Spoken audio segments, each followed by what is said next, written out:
మన ధార్మిక గ్రంథాలైన వేదాలు, పురాణాలు మరియు ఉపనిషత్తులు సృష్టి తత్వాన్ని విభిన్న కోణాలలో విశ్లేషిస్తున్నాయి. ఈ చరాచర సృష్టి బ్రహ్మదేవుని ద్వారా జరిగింది. ఆయన బ్రహ్మాండ సృష్టి ప్రారంభంలో మొదటగా పంచభూతాలను సృష్టించాడు. తదనంతర క్రమంలో సప్తగుణములను సృష్టి జరిగెను. గణము అనగా సమూహము. సప్త గణాలు 7. సప్తగణాలు అంటే ఋషులు, గంధర్వులు, నాగులు, అప్సరసలు, యక్షులు, రాక్షసులు, దేవతలు. సప్తగణములలో మొదటివారు సప్త ఋషులు. ఆ సప్త ఋషులు ఎవరంటే మరీచి, అత్రి మహర్షి, అంగిరసు, పులస్త్యుడు, పులహుడు, క్రతువు, వశిష్ఠుడు. వీరు మొదటి స్వయంభువు మన్వంతర కాలంలోని సప్త ఋషులు. వీరే సప్తర్షి మండలంలో 7 నక్షత్రాలుగా ఆకాశంలో వెలుగుతున్నారు. ప్రస్తుతం మనం వైవస్వత మన్వంతరంలో ఉన్నాము. ఇప్పటి సప్త ఋషులు వేరుగా ఉన్నారు. ఇక సప్తగణములలో రెండవ వారు గంధర్వులు. కశ్యప ప్రజాపతికి భార్య అయిన అరిష్ట ద్వారా కలిగిన సంతానం గంధర్వులు.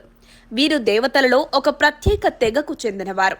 వీరి నివాసముండే లోకం గంధర్వలోకం. ప్రముఖ గంధర్వులు అలంకార భూషితుడు, విశ్వావసు, అర్కపర్ణుడు, ఔదుంబరుడు, భీమసేనుడు, బ్రహ్మచారి, చిత్రాంగదుడు, హాహా, హూహు, మనోరభ, నలుడు, తుంబురుడు, రైవతుడు, అంగారపర్ణుడు. ఇక సప్తగణములలో మూడవ వారు నాగులు.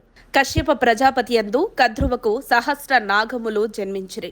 నాగములలో ప్రముఖమైనవి అష్టనాగములు. అష్టనాగముల పేర్లు అనంతుడు, వాసుకి, తక్షకుడు, శంఖపాలుడు, కులికుడు, పద్ముడు, మహాపద్ముడు, కర్కోటకుడు. నాగలోకము సప్త అధోలోకములలో ఒకటైన పాతాల లోకంలో భాగమై ఉన్నది. ఇక సప్తగణములలో 4వ వారు అప్సరసలు. కశ్యప ప్రజాపతికి భార్యముని ద్వారా కలిగిన సంతానం ఈ అప్సరసలు. వీరు దేవలోకమున ఉందరు. మన పురాణంలో వీరి పాత్ర ప్రముఖంగా ఉంది. వీరిలో ముఖ్యమైన వారు రంభ, ఊర్వశి, మేనక, తిలోత్తమ వంటి వారు.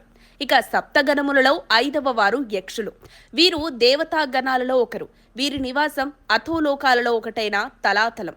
వరాహ పురాణంలో ఒక్కో దేవతా గణనానికి ఒక్కో పర్వతం నిలయంగా ఉంటుందని చెప్పబడింది. దాని ప్రకారం వీరి నివాస పర్వతం శతశృంగం. కశ్యప ప్రజాపతికి కాసాయందు పుట్టిన వారే ఈ యక్షులు. యక్షులను ధన, నిధులు మరియు సంపదల రక్షకులుగా పురాణాలు వివరించాయి. యక్షులు సాధారణంగా వృక్షాలు, పర్వతాలు, నదులు మరియు సముద్రాలు వంటి ప్రకృతి అంశాలకు సంరక్షణ కల్పిస్తారు. యక్షుల రాజు కుబేరుడు. ఇతర ముఖ్య యక్షులు ఆలంబసుడు, జటాయువు, కర్ణప్రభ, సర్వనుడు, మునిభద్రుడు, పింగళుడు మొదలైనవారు. ఇక 6వ గణము రాక్షసులు. రాక్షసులనే దైత్యులు, అసురులు లేదా దానవులని కూడా అంటారు. కశ్యప ప్రజాపతికి భార్య దితి ద్వారా జన్మించిన వారు దైత్యులు. కశ్యపునికి ధనువు యందు పుట్టిన వారు దానవులు. దానవ జాతి ప్రముఖులు హిరణ్యాక్ష, హిరణ్యకశిపులు, రావణ, కుంభకర్ణాదులు, శూరపద్ముడు, తారకాసురుడు, శుంభుడు మరియు నిశుంభుడు మొదలగువారు.